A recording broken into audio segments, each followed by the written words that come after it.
একটি বটগাছকে ঘিরে তার তলায় স্বামী সন্তানদের মঙ্গল কামনায় পূজা অর্চনা করছেন গৃহবধূরা।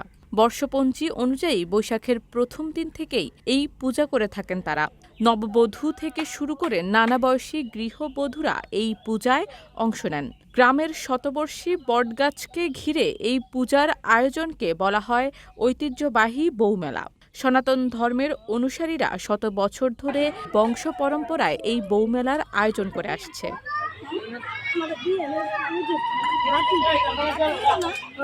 বউরা এখানে পূজা করতে ভিড় জমায় বলে এই মেলার নাম দেয়া হয়েছে বৌমেলা।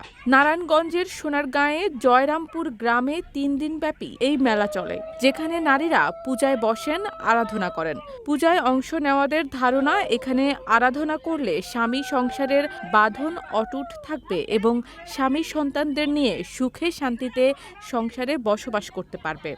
এখানে আমি এবার অনেকবারই আসি, এবারও আসলাম।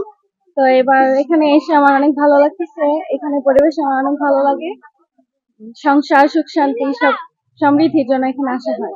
সংসার সুখ শান্তির জন্য, বাচ্চাদের মঙ্গলের জন্য, সবার মঙ্গলের জন্য এখানে আসা হয়। আসলে পূজাটা হচ্ছে মায়ের পূজা।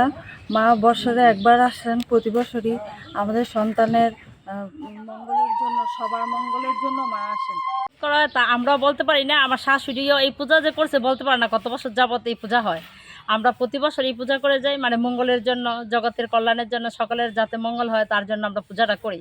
নারায়ণগঞ্জের সোনারগাঁয়ে বৌমেলায় স্বামীর সোহাগিনী বউ হতেই হিন্দু নারীরা ছুটে আসেন এই পূজায়। সাথে নিয়ে আসেন ঝুড়ি ভরা বৈশাখী ফলের ভোগ। এছাড়াও গাছ দেবতার উদ্দেশ্যে কবুতর ওড়ানো হয়। দেবীর নামে বলি দেওয়া হয় পাঠা। বৌমেলার নাম হচ্ছে ওই সময়ে যখন মেলা তো সব জায়গাতেই হয়, পুরুষরাই অংশগ্রহণ করে। বউ মেয়েরা, ছেলেরা তো মেলা যেতে পারে না মেয়েরা। তখন তাই এখানকার জমিদাররা, স্থানীয় যারা ছিলেন, তারা সম্মিলিতভাবে একটা সিদ্ধান্ত নিলেন যে এখানে যাতে এই বউ এবং মেয়েরা শুধু মেলাতে অংশগ্রহণ করতে পারে।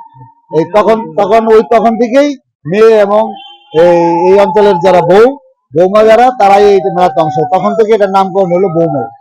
এইভাবে দীর্ঘকাল যাবৎ হয়ে আসছে। 3 দিন মেলা। আজকে পূজার পরের থেকে 3 দিন, আজকে 1 দিন 2 দিন 3 দিন মেলা হবে ঐতিহ্যগত ভাবে এটা চলে।